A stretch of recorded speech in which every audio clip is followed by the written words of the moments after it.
Hello students, आज हम जानेंगे अरस्तू के योगदान के बारे में। यहाँ मैं अभी M.V. फॉस्टर को उद्धृत करना चाहूँगी। उन्होंने कहा था कि अरस्तू की महानता का प्रमाण उसकी कृतियों में मिलता है, उसकी जीवनी में नहीं। वह प्राय सभी विधाओं का आचार्य था। उसकी बौद्धिक उपलब्धि इतनी विशाल थी और परवर्ती मतलब बाद के युगों पर उसका इतना व्यापक प्रभाव पड़ा कि मानवता के इतिहास में उसके जोड़ का विचारक शायद ही कोई दूसरा हुआ हो। अरस्तू बहुत प्रतिभाशाली थे। उनकी इस प्रतिभा के कारण उनको बुद्धिमानों का गुरु भी कुछ लोग कहते हैं। उनको कुछ लोग राजनीति सामाजिक विज्ञान में नवीन विषयों का जन्मदाता भी कहते हैं। मैक्सी ने उनको प्रथम राजनीतिक वैज्ञानिक भी कहा था। तो बहुत सारी चीज़ें अरस्तू के साथ ऐसी हैं जिनको अरस्तू का बड़ा योगदान माना जा सकता है। हालांकि अरस्तू के चिंतन में भी बहुत से तत्व ऐसे थे जो कि तत्कालीन यूनान की परिस्थितियों के फलस्वरूप उत्पन्न हुए थे, मतलब जिन्हें यूनानी तत्व कहा जा सकता है, जिनको वर्तमान समय में नकार दिया गया है या उचित नहीं समझा जाता या वो यूज़फुल नहीं है और उनकी आलोचना की जाती है। जैसे अरस्तू के दास प्रथा संबंधी विचार थे। हम जानते हैं कि वो दास प्रथा का समर्थन करते थे, जो भी रीज़न रहे हों, चाहे सुव्यवस्था उसका रीज़न रहा हो, पर दास प्रथा को वो उसका निषेध नहीं करते, उसका विरोध नहीं करते। सीमित नागरिकता की बात अरस्तू करते हैं, मतलब वो शिल्पियों और मजदूरों को नागरिकता नहीं देना चाहते। तो उनका ये जो विचार था सीमित नागरिकता का विचार, या अरस्तू का विचार था यूनानी जाति की श्रेष्ठता पर उन्हें बहुत विश्वास था और उसको वो श्रेष्ठ मान के चलते थे सबसे ज़्यादा। बहुत सारी जगहों पर उनका जो चिंतन था वो नगर राज्यों पर केंद्रित दिखाई देता है। तो कुछ ऐसे तत्व थे जो वर्तमान समय में यूज़फुल नहीं कहे जा सकते, पर साथ ही बहुत सारे तत्व ऐसे भी थे उनके चिंतन में जिनको शाश्वत या सार्वभौमिक कहा जा सकता है और जिनको अरस्तू का बड़ा योगदान माना जा सकता है। वो आज भी महत्वपूर्ण है और उन्होंने राजनीतिक चिंतन के क्षेत्र में काफ़ी महत्वपूर्ण प्रभाव छोड़ा है। तो उनके इस योगदान को हम कुछ बिंदुओं में रखकर संक्षेप में आगे देखने जा रहे हैं। जैसे पहला हम बिंदु स्क्रीन पर देख रहे हैं कि उनको प्रथम राजनीति वैज्ञानिक कहा जाता है क्योंकि उन्होंने आगमनात्मक पद्धति या वैज्ञानिक पद्धति का प्रयोग किया था। ये बड़ा कारण। मैक्सी ने उनको प्रथम राजनीति वैज्ञानिक मतलब फर्स्ट पॉलिटिकल साइंटिस्ट कहा था। बाकी विद्वान भी उससे सहमत हैं। उनको फादर ऑफ पॉलिटिकल साइंस भी कहा जाता है क्योंकि उन्होंने सबसे पहले अध्ययन के लिए आगमनात्मक पद्धति, जो वैज्ञानिक पद्धति होती है, का प्रयोग कर अपना चिंतन दिया था। आगमनात्मक पद्धति जिसमें विशेष उदाहरणों से या विशेष घटनाओं से सामान्य सिद्धांत की तरफ बढ़ा जाता है या सामान्य सिद्धांत बनाए जाते हैं। तो अरस्तू ने भी करीब 158 संविधानों का अध्ययन करके अपने निष्कर्ष निकाले थे, अपना चिंतन दिया था। तो उनकी पद्धति ज़्यादा अनुभववादी और ज़्यादा वैज्ञानिक थी। तो ऐसा अरस्तू ने जिस तरह से अपना चिंतन दिया था, जिस तरह से अपना निष्कर्ष दिए थे, राजनीतिक सिद्धांत दिए थे, तो वो ज़्यादा वैज्ञानिक बनकर सामने आए। ज़्यादा वैज्ञानिक तरीके से उन्होंने प्रेजेंट भी किया और सिद्धांत भी ज़्यादा वैज्ञानिक थे। अरस्तू यथार्थवादी विचारक थे। वो प्लेटो की तरह स्वप्नदर्शी और कल्पनावादी नहीं थे। उन्होंने अपने राजनीतिक सिद्धांत जो भी दिए हैं उसका पूरे वैज्ञानिक और क्रमबद्ध तरीके से, व्यवस्थित तरीके से वर्णन किया है, इसलिए भी उन्हें राजनीतिक वैज्ञानिक कहा जाता है। उन्होंने तुलनात्मक पद्धति का भी बहुत प्रचुरता से प्रयोग किया, ये भी उनका एक कंट्रीब्यूशन रहा, ये विशेष बात रही। तो कुल मिलाकर के अरस्तू का एक बड़ा कंट्रीब्यूशन या बड़ी देन कि उन्होंने राजनीति शास्त्र में वैज्ञानिकता को लाए, वैज्ञानिकता की शुरुआत की, एक तरह से कहना चाहिए। और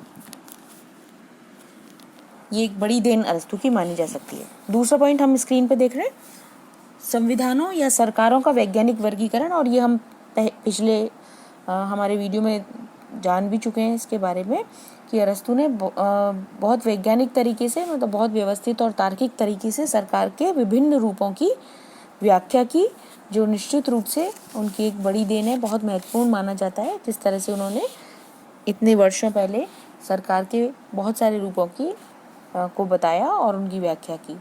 तीसरी जो स्क्रीन पर हमें तीसरी बात दिखाई दे रही है, तीसरा बिंदु, कि उन्होंने क्रांति या शासन में परिवर्तनों का विस्तृत विश्लेषण किया। बहुत सारे कारण बताए, हम पिछले वीडियो में जान चुके हैं कि क्रांति के मूल कारण, क्रांति के सामान्य कारण और अलग अलग शासन प्रणालियों में किस किस तरीके से क्रांति हो सकती है या परिवर्तन आ सकता है, उसका बहुत विस्तार से विश्लेषण किया था। क्रांति से यहाँ मतलब सशस्त्र विद्रोह से नहीं है। हम जान चुके हैं पहले कि संविधान में हर छोटे बड़े परिवर्तन या शासन में हर छोटे बड़े परिवर्तन को अरस्तु क्रांति की संज्ञा देते हैं।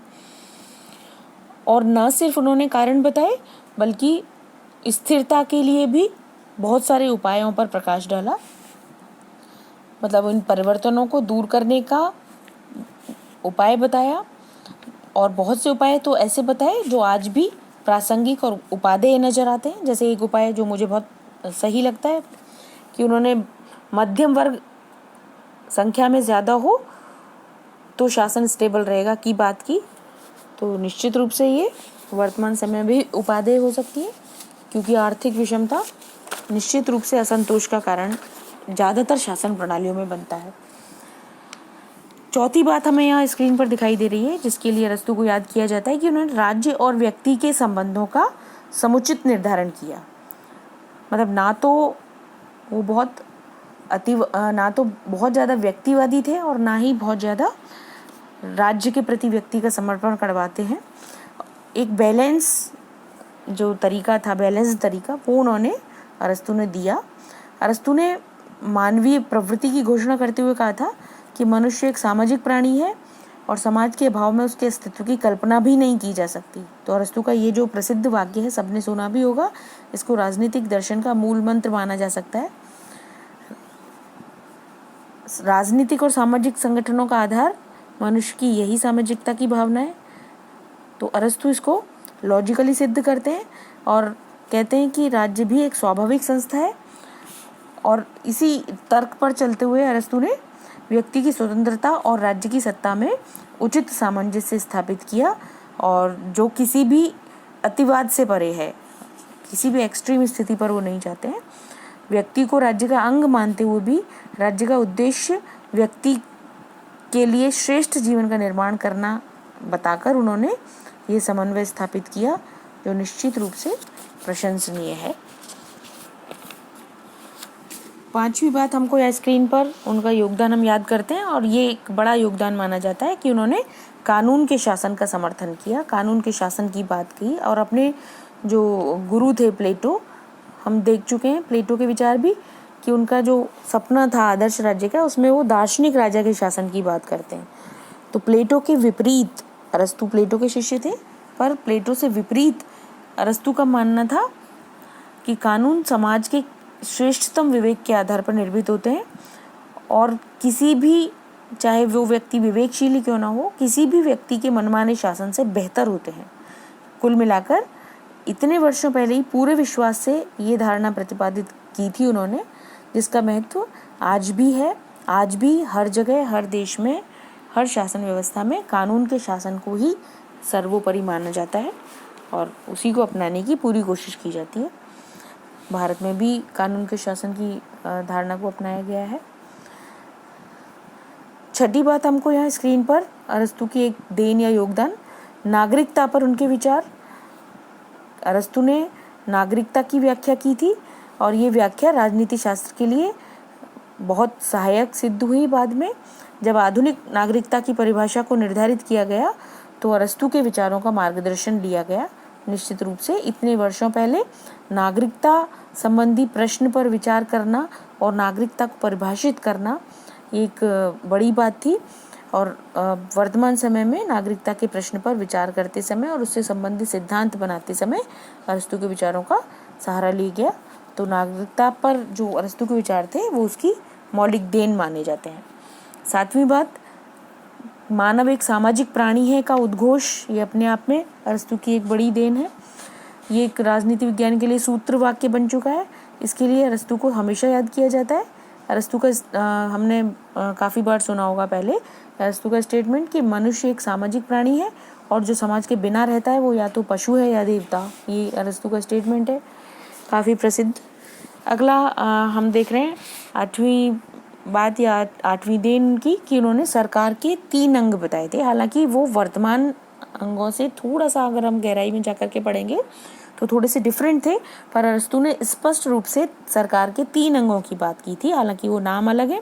उन्होंने विचारात्मक या डेलिब्रेटिव और कार्यपालिका, हालांकि उसका नाम उन्होंने अलग बताया था, पर हम आसान शब्दों में कार्यपालिका और न्यायिक अंग सरकार के उन्होंने बताए, जो आगे जाकर शक्ति पृथक्करण के सिद्धांत के प्रेरक बने। भले ही वो 3 अंग आज थोड़े से अलग होते हैं, पर 3 अंग, संख्या में 3 अंग जो अलग अलग काम करते हैं, तो शक्ति पृथक्करण सिद्धांत के प्रेरणा भी अरस्तू के विचारों में हमें मिलती है। एक और अंतिम बिंदु हम यहाँ स्क्रीन पर देख रहे हैं। वैसे बहुत सारे हम अरस्तू के विचारों में से कुछ चीज़ें निकाल सकते हैं जिनको हम उनकी बड़ी देन या योगदान मान सकते हैं, पर हम यहाँ संक्षेप में देख रहे हैं।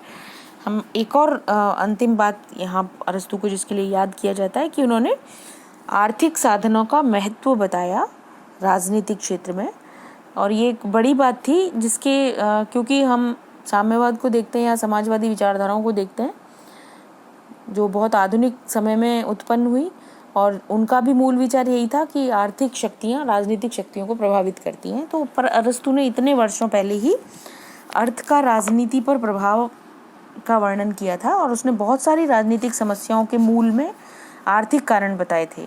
क्रांति से संबंधित विचार जब हम अरस्तू के पढ़ते हैं तो बहुत सारी राजनीतिक समस्याओं का कारण अरस्तू ने आर्थिक बताए थे, और इसीलिए मध्यम वर्ग की वकालत भी की थी।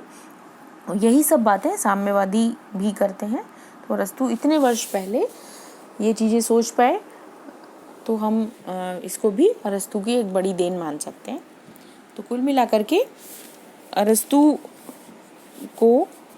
की देन को राजनीतिक चिंतन के क्षेत्र में बहुत महत्वपूर्ण माना जाता है, और उनके योगदान को हमेशा याद किया जाता है। धन्यवाद।